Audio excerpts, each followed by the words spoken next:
வணக்கம். இன்றைக்கி ரவா கேசரி எப்படி பண்ணுறதுன்னு தாங்க பார்க்க போகிறோம். அதுக்கு ஒரு வாணலியில் 2 ஸ்பூன் நெய் விட்டுக்கிறேன். நெய் காஞ்சதுக்கப்புறம் முந்திரி,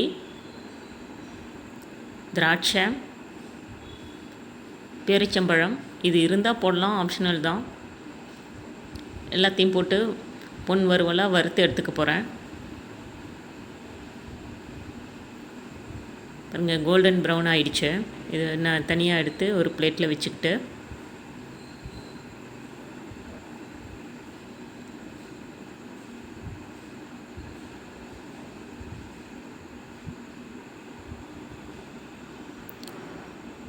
அடுத்தது அதே ஆயிலில் 1.5 கப் ரவை சேர்த்து நல்லா வறுத்துக்க போகிறேன்.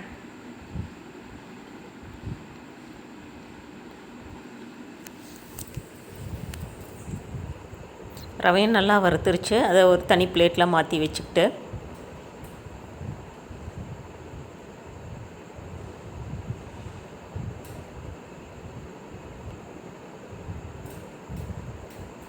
அடுத்தது 1.5 கப்புக்கு 3.5 கப் தண்ணி ஊற்றி கொஞ்சம் ஃபுட் கலரையும் ஆட் பண்ணி கொதிக்க விட போகிறேன்.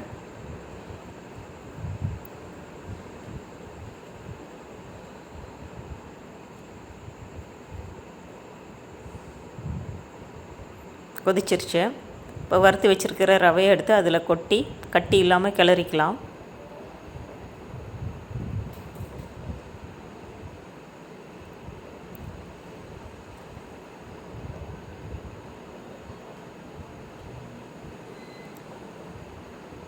தண்ணி கொதிக்குதுங்க. அதை மேலே பட்டதுன்னா ரொம்ப வலிக்கும். அதனால் மூடி வச்சு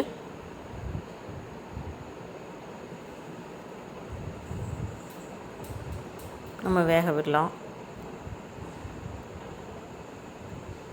பாருங்கள், கரெக்டாக வந்துருச்சு.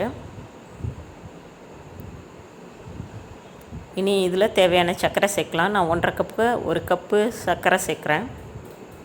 உங்களுக்கு எவ்வளோ ஸ்வீட் தேவையோ அந்தளவுக்கு சேர்த்துக்கோங்க. எனக்கு மைல்டான ஸ்வீட் இருந்தால் போதும். கூடவே ஒரு பிஞ்ச் சால்ட்டும் சேர்த்துக்கலாம்.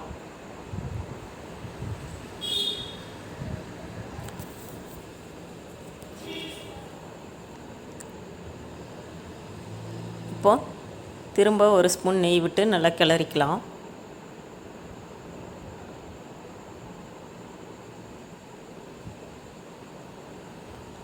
இப்போது நம்ம வறுத்து வச்சுருக்கிற முந்திரி, திராட்சை, தட்டி வச்சுருக்கிற ஏலக்காய் இதெல்லாம் போட்டு நல்லா ஒரு கிளறி எடுத்துக்கலாம். நான் இப்போ இதோட வேற ஒரு இன்க்ரீடியன்ட் சேர்க்க போகிறேன். அது என்னென்னா ரோஸ் எசன்ஸ். அதில் ஒரு துளி விட்டு நம்ம கிளறும்போது கேசரி கொஞ்சம் ரிச்சாக இருக்கும். நல்லா அந்த வாசனையும் டேஸ்ட்டும் நல்லா ரிச் டேஸ்ட் கொடுக்கும். நம்ம இதுக்கு பதிலாக பச்சை கற்பூரம் கூட சேர்த்துக்கலாம். அது உங்கள் விருப்பம்தான். சேர்க்காமையும் இருக்கலாம். முந்திரி, திராட்சை, ஏலக்காய் சேர்த்ததோடவே நிறுத்திக்கலாம். அவ்வளோதாங்க, ரெடி ஆகிடுச்சு. இனி பிளேட்டில் நம்ம சர்வ் பண்ணலாம். அவ்வளோதாங்க. வீடியோ பிடிச்சிருந்தா லைக் பண்ணுங்கள், ஷேர் பண்ணுங்கள், கமெண்ட் பண்ணுங்கள். தேங்க்யூ.